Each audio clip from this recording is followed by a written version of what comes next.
جاہو جلال محمد است، عثمان ضیاء شمع جمال محمد است، حیدر بہار باغ خصال محمد است صلی اللہ تعالی علیہ وسلم۔ جس سہانی گھڑی چمکا طیبہ کا چاند، اس دل افروز ساعت پہ لاکھوں سلام۔ جس کی تسکین سے روتے ہوئے ہنس پڑے، اس تبسم کی عادت پہ لاکھوں سلام۔ وہ زبان جس کو سب ان کی کنجی کہیں، اس کی نافذ حکومت پہ لاکھوں سلام۔ وہ دہن جس کی ہر بات وہی خدا، چشمہ علم و حکمت پہ لاکھوں سلام۔ دور و نزدیک کے سننے والے وہ کان، کان لالے کرامت پہ لاکھوں سلام۔ جس طرف اٹھ گئی دم میں دم آ گیا، اس نگاہ عنایت پہ لاکھوں سلام۔ پتلی پتلی گلے قدس کی پتیاں، ان لبوں کی نزاکت پہ لاکھوں سلام۔ شہر یار ارم تاجدار حرم، نوبہار شفاعت پہ لاکھوں سلام۔ ہم غلاموں کے آقا پہ بے حد درود، ہم فقیروں کی ثروت پہ لاکھوں سلام۔ سیدہ ظاہرہ طیبہ طاہرہ، جان احمد کی راحت پہ لاکھوں سلام۔ فتح باب نبوت پہ بے حد درود، ختم دور رسالت پہ لاکھوں سلام۔ آسیوں تھام لو دامن مصطفیٰ، پھر پڑھو رب کی رحمت پہ لاکھوں سلام۔ اور ہم یہاں پر پڑھیں وہ مدینے سنیں، مصطفیٰ کی سماعت پہ لاکھوں سلام۔ محبت کے ساتھ بارگاہ رسالت مآب میں درود پاک کا نذرانہ پیش کریں۔ الصلاۃ والسلام علیک یا سیدی یا رسول اللہ، وعلی آلک واصحابک یا سیدی یا حبیب اللہ۔ الصلاۃ والسلام علیک یا سیدی یا رحمۃ للعالمین، وعلی آلک واصحابک یا سیدی یا خاتم النبیین۔ تمام معزز سامعین کو، حاضرین کو السلام علیکم ورحمۃ اللہ وبرکاتہ۔ اللہ رب العزت کی حمد و ثنا کے بعد حضور سید عالم نبی لجپال صلی اللہ تعالی علیہ وسلم کی بارگاہ عالیہ میں درود پاک کا نذرانہ پیش کرنے کے بعد، یہ ہماری بہت بڑی خوش بختی ہے، خوش قسمتی ہے کہ روئے زمین پر اس وقت نہ جانے کہاں کہاں اس کا اور اس کے حبیب پاک صاحب لولاک صلی اللہ تعالی وسلم کا ذکر خیر ہو رہا ہے، اور ان میں سے ایک مجلس ہم سجا کے بیٹھی ہیں۔ اللہ پاک ان اچھی مجالس میں ہماری مجلس کا بھی شمار فرمائے۔ حضور صلی اللہ علیہ وسلم کی میلاد کی مجلس ہے، تو سب سے پہلے تو میلاد کا معنی سمجھیں۔ میلاد کہتے ہیں پیدائش کو۔ کسے کہتے ہیں جی؟ پیدائش۔ اب ہم اپنے لیے تو پیدائش کہہ سکتے ہیں، اپنے لیے ہم پیدائش کہہ سکتے ہیں، جو معنی ہم لیتے ہیں وہ ہم لے سکتے ہیں۔ تو یہاں پہ آج سب سے بڑا مسئلہ یہ ہوتا ہے جی میلاد کہاں لکھا ہے، میلاد کدھر سے ثابت ہے، میلاد کس نے کیا؟ تو ہر چیز پہ جا کے نا مسئلہ رکتا ہے کہ جی یہ صحابہ نے کیا یا نہیں کیا۔ میں نے کہا صحابہ تو ابھی پھر قریب کے ہیں، یہ پوچھو یہ رب نے بتایا کہ نہیں بتایا؟ یہ سنت صحابہ بھی ہے، سنت مصطفیٰ بھی ہے، سنت خدا بھی ہے۔ کیسے؟ اللہ رب العزت نے کائنات کے اندر جب اپنے حبیب پاک صلی اللہ تعالی وسلم کو بھیجنا تھا، تو بھی حضور صلی اللہ علیہ وسلم تمام انبیاء کے بعد تشریف لائے، لیکن حضور کی تخلیق تمام انبیاء سے پہلے کی ہے، اور پھر ہر ایک نبی کی زبان سے حضور کی آمد کا ذکر کروایا، اور پھر جب سارے انبیاء میں سے حضور علیہ السلام حضرت عیسیٰ کے بعد تشریف لائے، تو حضرت عیسیٰ نے ذکر کیسے کیا؟ اپنے حواریوں کو فرمانے لگے میں تمہیں اس نبی کی خبر نہ دوں جو بڑی شانوں والے ہیں، بڑی فضیلت والے ہیں، میں اس نبی کے بارے میں تمہیں نہ بتاؤں کہ جن کی بڑی ہی شان ہے؟ تو حواری کہنے لگے آپ سے زیادہ شانوں کے مالک ہوں گے، آپ سے زیادہ؟ حضرت عیسیٰ فرمانے لگے مجھ سے زیادہ کا کیا مطلب ہے؟ تو وہ کہنے لگے جی آپ تو مردے کو اشارہ کرتے ہیں، کم بِإِذْنِ اللہ، وہ اٹھ جاتا ہے، اس میں جان آ جاتی ہے اللہ کے حکم سے، تو کیا اس سے بڑی فضیلت ہوگی آنے والے نبی کی؟ تو حضرت عیسیٰ فرمانے لگے جو نبی آنے والے ہیں ان کا نام احمد ہوگا صلی اللہ علیہ وسلم، ان کی شان کی تم نے بات کی ہے تو یہ یاد رکھو۔ اب یہ حضرت عیسیٰ نے فرمایا ہے، یہ ہم نہیں کہہ سکتے، ہماری یہ جرت نہیں ہے، ہماری اوقات نہیں ہے۔ حضرت عیسیٰ ہمارے سر کا تاج ہیں، ہم نہیں کہہ سکتے۔ جناب عیسیٰ علیہ السلام نے خود فرمایا تم نے شان کی بات کی ہے، اگر مریم کے بیٹے عیسیٰ کو ان کی نالین کے تسمے باندھنا نصیب ہو جائے تو بڑے مقدر کی بات ہے. تم نے شان کی بات کی ہے. اور پھر جناب موسیٰ نے خواہش کا اظہار کیا کہ کاش میں اس نبی کی امت سے ہو جاؤں کہ جو آنے والے ہیں. تو یہ میلاد تو اللہ رب العزت نے ہر ایک نبی کی زبان سے بدلایا ہے کہ میرے نبی نے آنا ہے، تم جا کے ذکر کرو. اور پھر حضور صلی اللہ علیہ وسلم کی سنت، حضور نے اپنے آنے کا خود بتایا. سرکار صلی اللہ علیہ وسلم کے بارے میں ملتا ہے کہ ایک دن حضور مسجد نبوی شریف میں تشریف لائے تو دیکھا کہ صحابہ کی مجلس ہے اور صحابہ نا آپس میں بیٹھ کے تذکرہ کر رہے ہیں. اب صحابہ نے حضور کو نہیں دیکھا. جب حضور تشریف لائے تو ابھی حضور صحابہ کے درمیان نہیں آئے، لیکن صحابہ آپس میں گفتگو فرما رہے ہیں اور حضور ان کی گفتگو سن رہے ہیں، لیکن صحابہ کو نہیں پتا کہ حضور آ گئے ابھی، کیونکہ حضور ان کے درمیان میں نہیں آئے. تو صحابی عرض کرنے لگے، کہنے لگے، آپس میں تذکرہ کرنے لگے، کہنے لگے کہ اللہ رب العزت نے جناب ابراہیم کو خلیل بنایا ہے، جناب ابراہیم کو خلیل بنایا ہے، جناب موسیٰ کو کلیم بنایا ہے، جناب عیسیٰ کو روح اللہ بنایا ہے، اور حضرت آدم کو اللہ رب العزت نے اپنی نشانی بنایا، اپنا بندہ بنا کر بھیجا. جب یہ سارا کچھ کہہ لیا نا تو یہ سارا کچھ سننے کے بعد اب جب حضور نے یہ سماعت کر لیا نا، حضور صحابہ کے درمیان آ گئے. آگے فرمانے لگے، صحابہ میں نے سنا ہے کہ تم کہہ رہے ہو کہ اللہ رب العزت نے ابراہیم کو خلیل بنایا ہے، تو یہ تم نے بڑی سچی بات کہی ہے، یہ تم نے سچ کہا ہے کہ اللہ رب العزت نے ابراہیم کو خلیل بنایا. اور تم نے یہ بھی سچ کہا کہ جناب موسیٰ کو کلیم بنایا. اور صحابہ تم نے یہ بھی سچ کہا کہ جناب عیسیٰ کو روح اللہ بنایا. تم نے یہ بھی سچ کہا کہ حضرت آدم کو اپنا بندہ بنا کے بھیجا. اب سنو، اللہ رب العزت نے جہاں تمام انبیاء کو شانوں سے نوازا، ابراہیم کو خلیل بنایا، موسیٰ کو کلیم بنایا، عیسیٰ کو روح اللہ بنایا، حضرت آدم کو اپنا بندہ بنایا، تو سنو، اللہ رب العزت نے یہ اعزاز کسی کو نہیں دیا، صرف مجھے اپنا حبیب بنا کے بھیجا. سبحان اللہ. بھیجنے کی بات آ گئی کہ نہیں آئی؟ تو یہ میلاد ہی ہے. اب وہ ڈھنگ الگ ہیں، رنگ الگ ہیں، طریقہ الگ ہے. اس وقت یہ لائٹیں نہیں تھی، اس وقت یہ سپیکر نہیں تھے. اور شکر ہے کہ آج وہ دور، ہم یہ بات تو کر دیتے ہیں نا جی، صحابہ نے جھنڈیاں لگائیں یا نہیں، صحابہ نے لائٹیں لگائیں یا نہیں. تو صحابہ نے یہ لائٹیں یہ رکھ دینی تھی، یہ جھنڈیاں رکھ دینی تھی. جو میلاد صحابہ نے منایا ہے ہم تو وہ تصور بھی نہیں کر سکتے، تصور بھی نہیں کر سکتے. ابھی ایک جنگ سے واپس آئے ہیں، ایک جنگ سے واپس آئے ہیں. ابھی حضور صلی اللہ علیہ وسلم کے بارے میں ملتا ہے کہ سرکار صلی اللہ علیہ وسلم نے اپنا سر انور ایک جانب سے دھویا ہے، ایک جانب سے غسل دیا ہے اپنے سر انور کو. ابھی حضور نے ایک جانب سے اپنی زلفوں کو تر کیا ہے، ایک طرف سے. کتنا وقت لگتا ہے دوسری طرف کرنے میں؟ ایک طرف سے ابھی تر کیا ہے تو حضرت جبریل تشریف لے آئے. حضور صلی اللہ علیہ وسلم کو فرمانے لگے کہ اللہ رب العزت فرماتا ہے کہ اب بنی مستلق کی طرف بھی جانا ہے، ابھی جنگ سے آئے ہیں، ابھی اگلی جنگ میں جانا ہے. تو حضور نے آگے سے یہ نہیں فرمایا کہ ابھی میرے غلام آئے ہیں، ابھی تو میں نے دیکھو نا ابھی صحیح سے زلفیں بھی نہیں دھوئی، ابھی میں نے غسل بھی نہیں کیا، ابھی میرے غلاموں نے اپنی زرہ اتاری ہوگی، تلوار رکھی ہوگی، ابھی سواریوں کو کچھ کھلایا نہیں ہوگا، ابھی پھر دوسری جنگ میں جانا ہے. سرکار صلی اللہ علیہ وسلم نے بغیر کسی حجت، بغیر کسی دلیل کے حضرت بلال کو حکم دیا کہ اعلان کر دیں کس چیز کا، جنگ پہ جانا ہے. اب یہ جو آج ہم کہہ رہے ہیں نا صحابہ نے منایا نہیں منایا، تو اب دیکھیں صحابہ نے کیا منایا.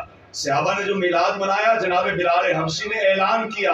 جب اعلان کیا تو مدینے میں کسی ایک صحابی کے بارے میں بھی نہیں ملتا کہ کسی ایک نے بھی کہا ہو کہ حضور ابھی آئے ہیں، ابھی آئے ہیں، تھوڑا وقت بھی نہیں گزرا، سرکار ابھی چلنے لگے. جب اعلان ہوا نا تو پتہ چلا حضور نے کروایا ہے. تو صحابہ فرمانے لگے حضور آپ نے جیسا حکم دیا ہے ویسا ہی ہوگا. آج ہم حجت مانگتے ہیں، ہم دلیل مانگتے ہیں، آج ہم یہ کہتے ہیں کہ ہم نے دین کے لیے بڑا کام کر دیا ہے. ہم تو 5 نمازیں پڑھ کے سمجھتے ہیں کہ ہم نے احسان کیا ہے، ہم نے دان چڑھایا ہے، ہم نے بڑا کوئی کام کیا ہے. یاد رکھیں، کائنات میں اگر کسی کو عزت ملی ہے، کسی کو عزت مل رہی ہے اور کسی کو آنے والے وقت میں عزت ملتی رہے گی تو حضور کی وجہ سے ملی تھی، سرکار کی وجہ سے مل رہی ہے، اور تا صبح قیامت حضور کی وجہ سے ملے گی. کوئی یہ نہ سمجھے کہ آج حضور کا ذکر ہم نہیں کریں گے تو کوئی نہیں کرے گا، ہم نہیں کریں گے تو کوئی نہیں کرے گا. یہ ذکر تو اللہ رب العزت نے کسی کا محتاج ہی نہیں کیا. اللہ رب العزت نے خود